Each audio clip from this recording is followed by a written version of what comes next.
Hello, everyone. Chris Hughes again coming back to you, CarolinaPreps.com TV, joined as always by my good friend and partner, Jay Sonnhalter. And Jay, we're excited to get this football season started with the realignment change of the 20-20-30 deal. I know I confuse that sometimes. It should be 20-30, 30-20, but that's neither here nor there. 3A football, because of that, has become the bear, and I mean the bear when it comes to the biggest, baddest high school football classification. In fact, I think it's moved ahead of 4A. Yeah. I mean, maybe I would put 3AA on par with 4AA as being the top. I'm going to start with some bubble teams, and I'm going to go through these really fast. And guys, there are a boatload of bubble teams, and why is that? You're going to hear some teams in these bubble teams that have traditionally been top 5 and 10 teams, and that's because 3AA is so nasty.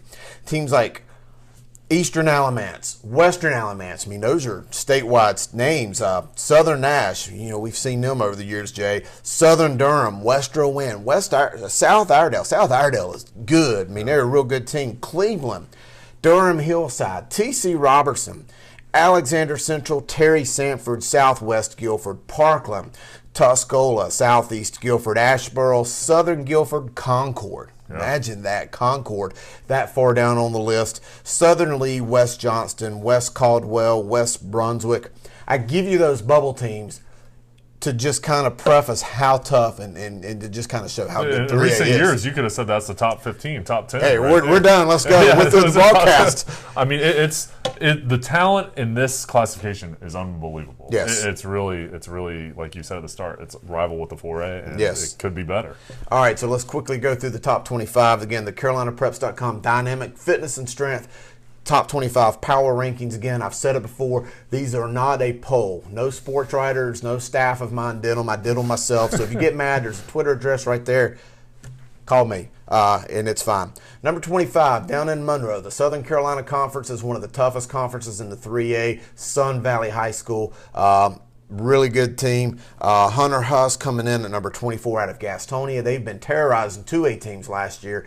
They're a team that's still on the rise, and I don't think they've reached their full potential yet. Jacksonville coming in at 23, and Jacksonville's a team that was in the 4th round of the playoffs last year in the 3AA. Man, Jacksonville's at 23rd. I can't wait to see who's ahead of them. Up there. I mean, I think they're one of those teams you're like, wow, they're that good, and they're at 23. And that should be some motivation for them with the success they had last year. But we know how solid they are, especially on the offensive line down there and how well they run the ball. Yes, no question. Coach Bo Williams, and I talked to that staff this week at the coaches convention. They're pumped for some football. And they're probably going to be mad at me for putting them at 23rd. But, geez, look at these teams. Number 22, up in the high country, Watauga, up in Boone. And you know a little bit about Coach Ryan Havoc. He used to be at Fuquay Arena, and they were tough under him too. Watauga, they score points in bunches. Now they got to get that defense shored up a little bit because they gave up about as much as they scored. But they're a team to look out for. Number 21, Northside Jacksonville. They were in the state championship game. We broke down them from A to Z on the Blitz last year for the state championship playing Shelby. Well, now they've moved up to the 3A, and they're going to be a team to watch. Yeah, and they're a team with that state championship experience. The players they have coming back, boy, I think they have a chance, even though they're lower ranked here in the top 25, to sneak up on some people. But the schedule is going to be a little bit tougher this season. Yes. Coming in at number 20, a team that's been a 4A powerhouse for 20 years, Mount Tabor here in Winston-Salem. Yeah. It's one of the first teams we've seen that come down from 4A to 3A because of this shuffle and realignment. They got a new coach, though, in Tyshawn Brown. So some questions just to see how good Mount Tabor is. Check this one out. Number 19, Rocky Mount. They've been in the last 2 state championship games. Sherrod Green, Coach Jason Battle, one of the premier programs this last 2 or 3 years. But Coach Battle has been insistent to me. We've lost 25 seniors and 25 players with significant championship level experience.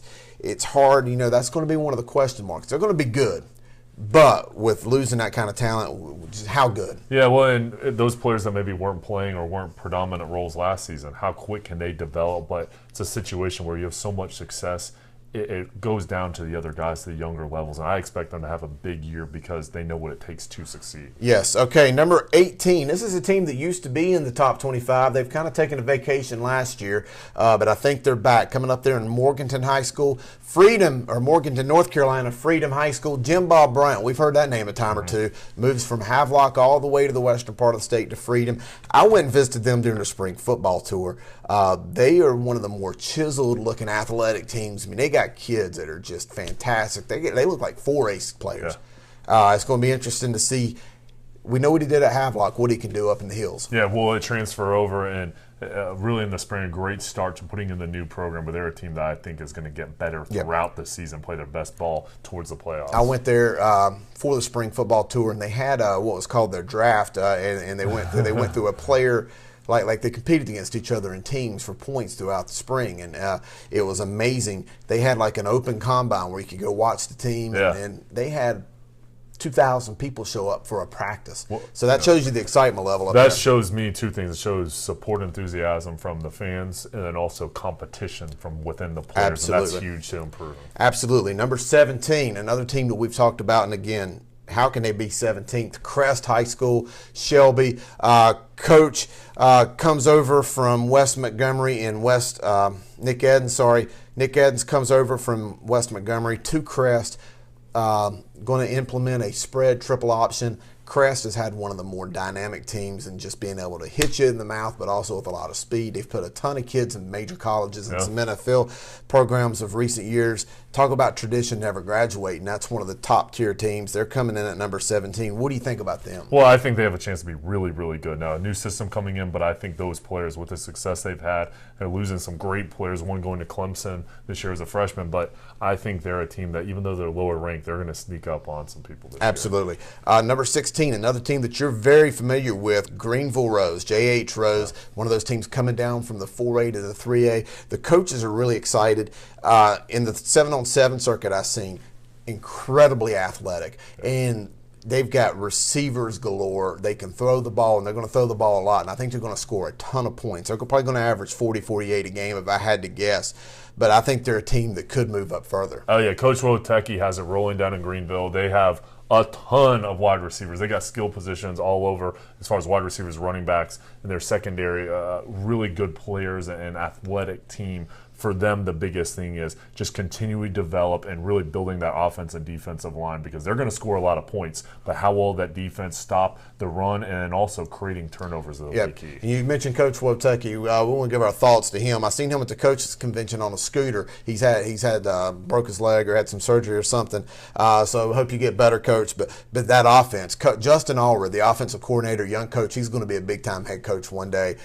He's done a great job in scoring points. Number 15. And this is a team I know you saw last year doing some broadcasting. They're going on the up and up and up. Coach Joe Glass's J.M. Robinson Bulldogs in Concord, moving the South Piedmont Conference. They've got some fiercer competition now, but they're a team that is going to be really good. They might lack a little depth. They got some kids going both ways, but they're going to be really good. Yeah, just talent. That's what I think about. It's talent. If you've got a quarterback, you have talent, you have a chance. Another team that I'm just really in love with. I love the talent. I love just everything about this program. The head coach has just got things going, and we're talking about a program that's won about 4 state championships in AC Reynolds and Asheville. They just dominate the mountains like it's nobody's business. They got a lot of speed, but you hear that theory, that saying, the mountain boys, the mountain teams have that physicality and they hit you hard. Well, I think AC Reynolds has a little bit of both. Yeah. So good program. I think they're going to do really well. Moving up, number 13, Kings Mountain, Greg Lloyd. They're in that Big South Conference, one of the toughest 3A leagues. They're going to have to deal with Crest and some of those other guys. But Kings Mountain's a team that I think is really going to get things done. And moving up to number 12, New Hanover out of Wilmington. And again, this is one of those 4A teams that came down. Earl Smith, when he took over a couple years ago, they've done nothing but win and get better. I think New Hanover's a team that, in my opinion, they've got the talent. Can they put it together? They've got the athleticism. I think they could compete for a title. Well, and down there, moving down the level, they're going to face new teams this year. But with the way they're fundamentally sound, I just think they're a team that doesn't beat themselves. And whenever you have that as your backbone of your team, you're going to have a chance. And I think they really have a chance. They're sitting there right outside the top 10, but I think they can be in the top 10 very soon this season. Yes, and right now, number 11th, Lee County, Burton Cates. Burton Cates is sitting at 298 wins, so we look forward to seeing him hit that milestone of 300. You know, that's like the Mount Rushmore of coaches in this state. But Lee County is number 11. Here we go, the top 10. Number 10, A.L. Brown, Kannapolis. Coach Mike Newsom, the Wonders were a 4A team up there holding their own against some of the best. You know, they had beat the Vances of the world and played really good against Mallard Creek and Huff and some of those guys. Moving down from the IMEC, the Mecca, into the South Piedmont Conference with traditional rivals like Concord. I think A.L. Brown's a team to look out for. Yeah, boy, their schedule was impossible last season, all the teams they played, but they were able to still have success. And I think moving down to this level, it's really going to bode well for them. Now, you remember our game of the week last year, kick off the season against Concord. The quarterback, Butler, broke his leg, or injured his knee, I should say, in that first round. That was nasty. That was one of the nastiest. I heard it on the sideline. He was out for the year. Quarterback is probably the only mild question mark. They've got some good ones in the system. If the quarterback play comes to play, they're athletic and really good everywhere else. So if they can get the quarterback play right, Kannapolis could compete for a championship. Number 9, a team that won the state championship, Weddington. Coach Tim Carson. He graduated a lot of those guys that we saw play up there in the finals. But Weddington's a team. They've just, you know, they're one of those bring your lunch pail to work kind of teams. They're tall. They're not. They don't necessarily look the part when they get off the bus, but when they play, they just play as physical as anybody I've seen. They just hit you hard. Carson, he knows how to teach. And he looks like a linebacker. He played in college, so he looks it. He's a nail, and his players play like that. And no question. Physical, especially at the point of attack. No question. Number 8, another team in Greenville you're familiar with, D.H. Conley High School. Nate Connor had taken over, has really done some good things. Here's a guy we've talked a lot about in private, in public, on TV. We've seen him everywhere. Holton Nailers, one of the best quarterbacks. I wondered if maybe he'd have been a tight end or something at the college level. But as I've seen him grow and develop and just see the touch and the power and just everything, I used to say he was like a Tim Tebow clone. I've changed my mind. He's Brett Favre. That kid's out there on the field, and he's slinging it. He looks good. I think he's going to take D.H. Conley to new heights. My only question to you, and you've seen these guys, last year they scored a ton. I mean, we're talking like obscene PlayStation numbers. Yeah. They couldn't be stopped. But they gave up 40, 50 at times. Yeah. I mean, unreal. But Coach Connor has told me they've worked hard on the defense. They're putting an emphasis on the defense. They stop some people, they're going to win a championship or going to be very close to it. Yeah, and I think that's the key for Conley and most of these teams is who has the best defense, which defense is going to step up and not only create turnovers, but you've got to be able to stop the run or get key stops. And you can't just be good. You've got to be great in order to win a state championship because they've got a great offense. Ehlers is the real deal. He's a dual-threat quarterback, but that defense needs to keep improving.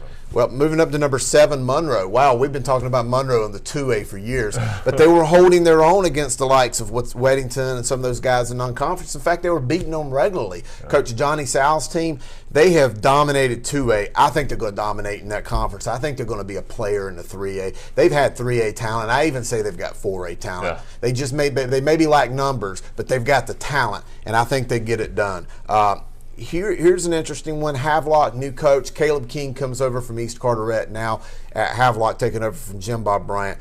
Jim Bob told me that this next run of talent is going to be some of the best they've ever had, and Coach King is one heck of a coach. He'll find a way to capitalize on it. Boy, they've had some great talent before this run. So this is a team, a new transition, new coach, but I'd expect things to be somewhat smooth and seamless as far as moving into this season because of that talent and the tradition they have. Yes.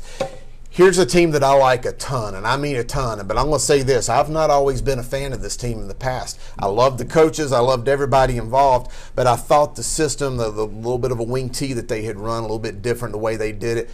maybe slowed them down and just didn't allow them to capitalize on the talent they've got. But Orange High School in Hillsboro, they're bringing in Steve Bordeaux, Van Smith, the new head coach, who had been an assistant under Pat Moser. But Steve Bordeaux, and if you don't know him, he was the offensive coordinator at Middle Creek and kind of got that program started, and then went with Mike Castellano to Richmond County, and he spreads it out, throws the ball. They've got one of the best quarterbacks. They've got one of the best running backs, maybe the second or third best running backs. And again, we'll talk about them later in the year that I've seen. Orange County, you better watch out for them. Real deal. The coaches there, and you mentioned a couple of the star players. They got a great defender at linebacker as well. Going to Carolina.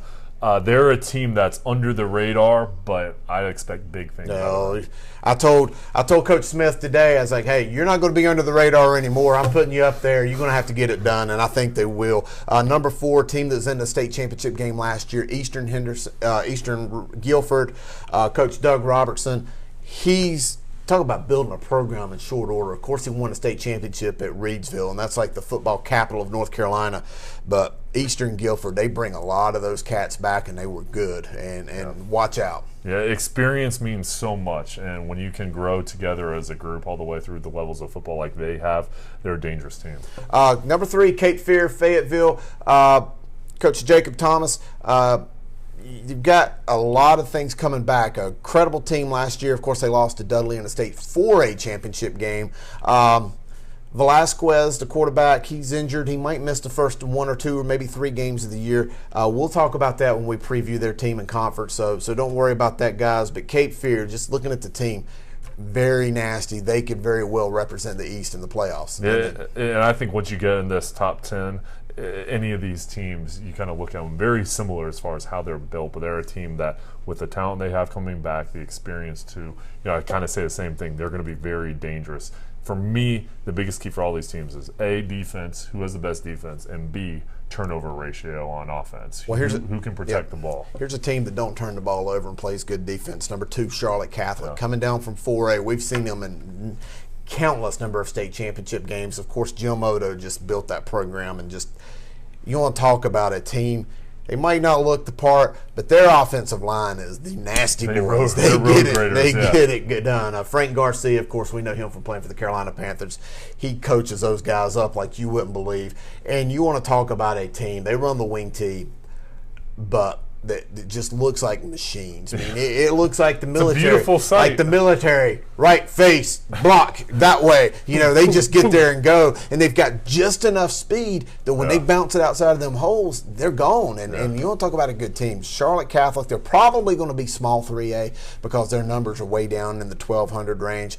But they're a team that you can't take your eyes off. And hopefully we'll get a chance to see them in another mega playoff battle against our number 1 team, defending 4A state champions, Coach Steve Davis, the Dudley Panthers out of Greensboro. And boy, that's they're solid. Oh, they were athletic as can be. Outstanding in that state championship last year. The biggest key for them, Hendon Hooker. Virginia Tech now. Who's going to step in there, and what's the level of play going to be at the quarterback position? Because they are outstanding, athletic, talented, but they have studs all throughout the field.